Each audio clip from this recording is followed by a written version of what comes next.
Welcome, my creatures of the night, to the second episode of Throwback Tuesday.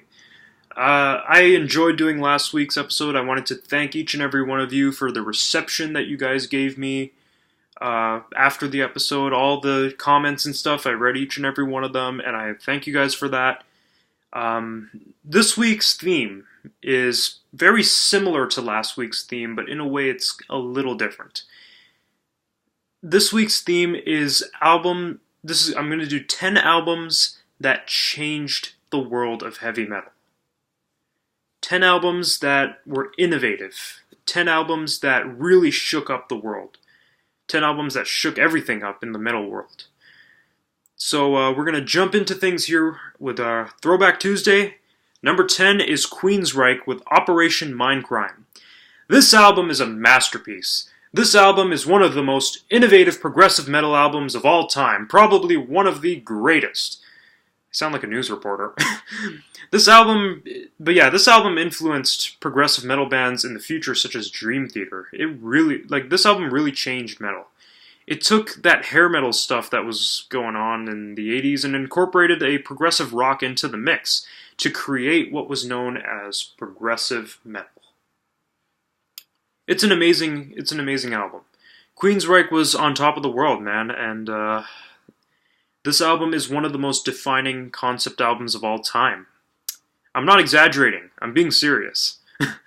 The guitar solos and riffs don't really go for that thrash metal sound that was really overpopulating the metal scene in the 80s.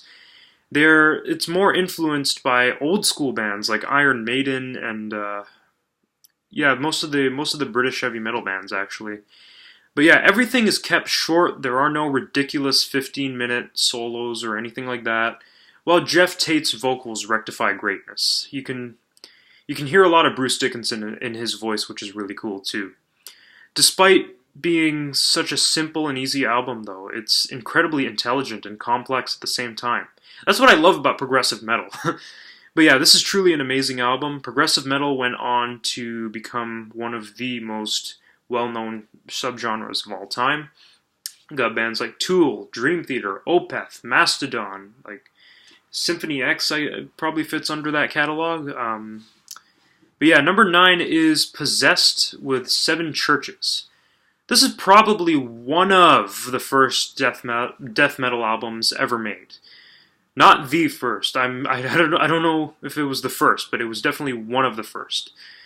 This album started the change that was later known as death metal. Eventually, years after this album, thrash metal would fade away, and death metal would finally emerge. If it weren't for this album, though, I don't think death metal would have emerged, at least not when it did. It combined aggression influenced by bands like Venom with the speed of thrash metal, creating that sound that is known as death metal. It's a good album. It's not entirely a great album, but it's a decent album, but it definitely helped shift things to death metal. Number 8 is Helloween with Walls of Jericho. When you talk power metal, Helloween is truly one of the pioneers of that genre. They really shook up the world of heavy metal with this new type of metal known as power metal. You take the early British metal influences like Iron Maiden and Dio and maybe Diamond Head, and you give it a faster, more aggressive pace, and you've got this album which is basically what laid the foundation for fucking power metal. This album is quite raw, though. It brings some fun into heavy metal, and every band member is easy to hear, which is a good thing.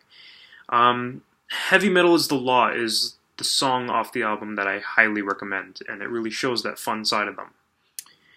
Number 7 is Slipknot with Slipknot. Sorry, I'm in a good mood today, so I'm a little goofing around a little. The late 90s saw a bit of a downward slope. Aside from groove metal, death metal, and black metal, things weren't going so well. Iron Maiden put out Virtual 11, and that will pretty much describe how bad things got if you listen to that album. However, during this time, a new style of metal began to emerge. You saw early stages of it with Rage Against the Machine. and maybe Korn. But this style was known as nu metal, spelt N-U, not N-E-W. And I'm going to be honest, not all nu metal was good. A lot of it was pretty bad in my opinion, but there were these selected few bands in the nu metal subgenre that were pretty good. You know, there was Korn. Korn was decent. Limp Bizkit had maybe one or two good songs, but other than that, they were garbage. Rage Against the Machine, I mentioned earlier. They were more rap metal, I think. They were before nu metal. But Slipknot was one of those really good nu metal bands. Well, at least their earlier work. This album brought in a whole different fan base into the metal world. You had teenagers getting back into the scene, you know, like, and they were not like your ordinary metal fans. They were extreme, you know. They were pretty intense. They were much like death metal fans, but this album, the self-titled album by Slipknot, is really what innovated nu metal and is one of the best nu metal albums of all time, in my opinion.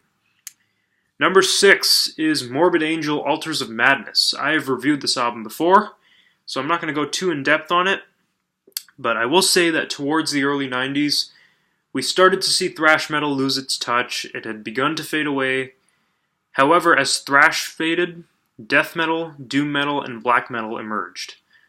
We talked about Possessed laying the foundation of death metal, but with this album by Morbid Angel, it really got death metal to emerge from the shadows. You heard this album and you knew that death metal was going to be huge. It was going to be something special. It was going to be something magical. Not that death metal is magical at all. But yeah, this album was the start of something new, as I said, and something great. And it's one of the best metal albums of all time, in my opinion. You can watch my review on it on my channel. I have a lot of good things to say about it. And I don't have a lot of good things to say about number 5, because number 5 is Metallica's The Black Album. Don't get me wrong, I love Metallica to death. I think during the 1980s, they were one of the best. They were one of the bands that pioneered thrash metal. But then they put out The Black Album, and that changed things in a bad way, to be honest. A really bad way. As I mentioned earlier, the early 90s saw thrash metal beginning to fade away, and Metallica was one of those bands that really revolutionized thrash metal, but they knew that thrash metal was starting to fade away, and they wanted to shift the direction down another path.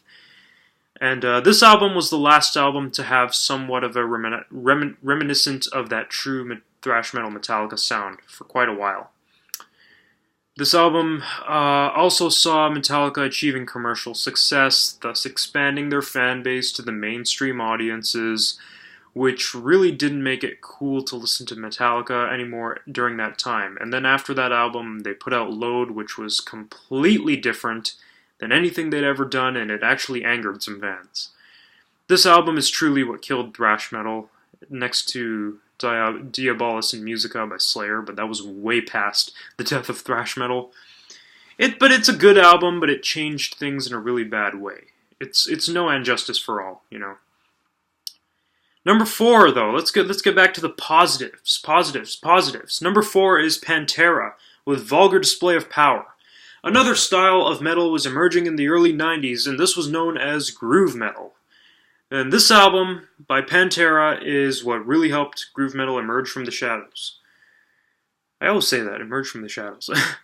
Now, Pantera had an album before this one known as Cowboys from Hell, but it didn't have that full-on groove metal sound. But it did approach a faster-paced, more aggressive metal.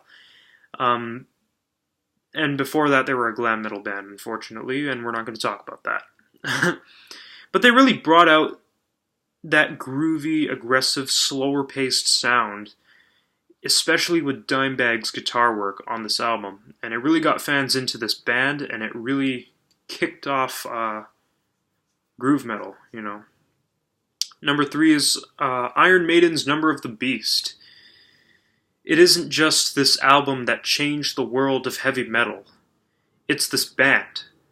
The gods, one of the gods. Iron Maiden was part of the new wave of British heavy metal along with bands like Motorhead. And these guys really shook things up and influenced various subgenres of metal, such as power metal and progressive metal, as I mentioned earlier. On this album, you saw Bruce Dickinson's soaring vocals take you into the kingdom of power and darkness. This album really took metal into the mountains of greatness. I don't know why I sound like a freaking prince or something. I I got a little carried away there. Number 2, sorry, I'm in a really good mood today. Number 2 is Mayhem's Pure Fucking Armageddon. Pardon my language, but that's the album title, so deal with it. Mayhem is the band that really brought in that pure black metal sound. And this album, Pure Fucking Armageddon, is truly what helped black metal emerge from its really dark shadows. Mayhem wasn't afraid to take you to that darkness and evil that you were afraid to even go near at the time because you were too into what Metallica was doing, what Megadeth was doing, which really wasn't entirely that dark. I mean, there was black metal influences before that, such as Venom, as I mentioned in the last Throwback Tuesday, but this was the first pure black metal, Mayhem. And once you were in that dark world, you loved it. You enjoyed the darkness. You felt that evil, with that raw, aggressive, evil black metal sound. Starting to sound like The Undertaker. But yeah, that's... Yeah, speaking of dark, number 1 is Slayer, Rain and Blood. Slayer in the 1980s was another band that took you to that dark world that you feared to enter. This album took thrash metal to the dark side, and it's truly what scared fans back in the mid-80s, and it's a classic. With songs such as Raining Blood's fans didn't know what to expect from this band, but they feared it, and they enjoyed it. This album shook up all metal at the time, and it's one of the most innovative albums of all time, in my opinion. And that concludes Throwback Tuesday for this week. What are some of the albums you think changed the world of metal? And comment what theme you would like next week. Or what albums you would like next week, and I will come up with a topic and put some stuff together. Or in future episodes. If it's not next week, it will be in a future episode. I plan on keeping this going. I'm liking this, I'm liking this Throwback Tuesday, But yeah, thank you guys for watching my Creatures of the Nights, and rock on. Comment your stuff below, and stay tuned for Throwback Tuesdays episode 3 next week. I'm still trying to think of a theme for it. And stay tuned for whatever the hell else I upload this week, and rock on! That's going to be like my ending thing now. I'm just like, rock on! Gotta make it more metal.